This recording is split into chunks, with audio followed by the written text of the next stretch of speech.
fa mbola maro kosa ireo faritra lariny eto Madagasikara manokana no tsy mbola ahitana loatra ireo fihetsika ilan'ny firenena mbola tsy maro loatra ny zony ankizy. Ny fomba hoentina anatanterahana ny fikarohana mikasika izay indrindra no iompana ny atrikasa mandritra ny 2 andro izay ho tanterahina etsy amin'ny Colbert etsy Antaninarenina. Nanomboka androany ary ahitra 2 andro ny symposium de la recherche sociale tanterahana eny amin'ny trano fandraisam-bahiny Colbert Antaninarenina.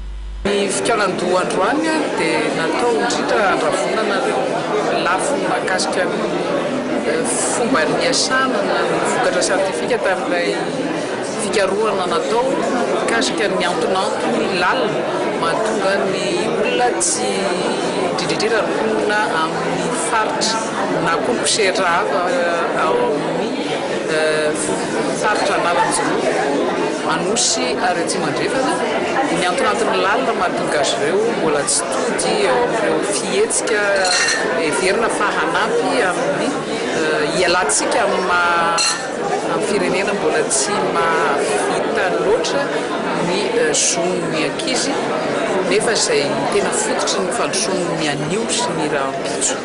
Dia fandravonana io zany mahakasika ny lafiny siantifika fa antenaina fa ho voavadika ihany koa ao anatin'izay tontolo andavanandro ny mikaroka izay ny ahafahana misintona avy hatrany ireo tandrify ny mpisehatra tarihin'ny UNICEF indrindrindrindra fa izay tetikasa hafa ihany koa mahakasika amin'ny ankizy. Mpiantsehatra maro no nanatanteraka ny fikarohana raha tsy laza afa-tsy eo anivon'ny Université l'Antananarivo, Thomasina ary Toliary.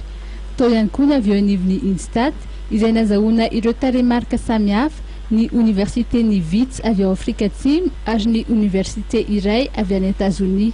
Niara-ny Kondo eto mandritra ny 2 andro ihany koa ireo mpiantsehatra avy amin'ny tetikasa samihafa sy ireo mpikaroka.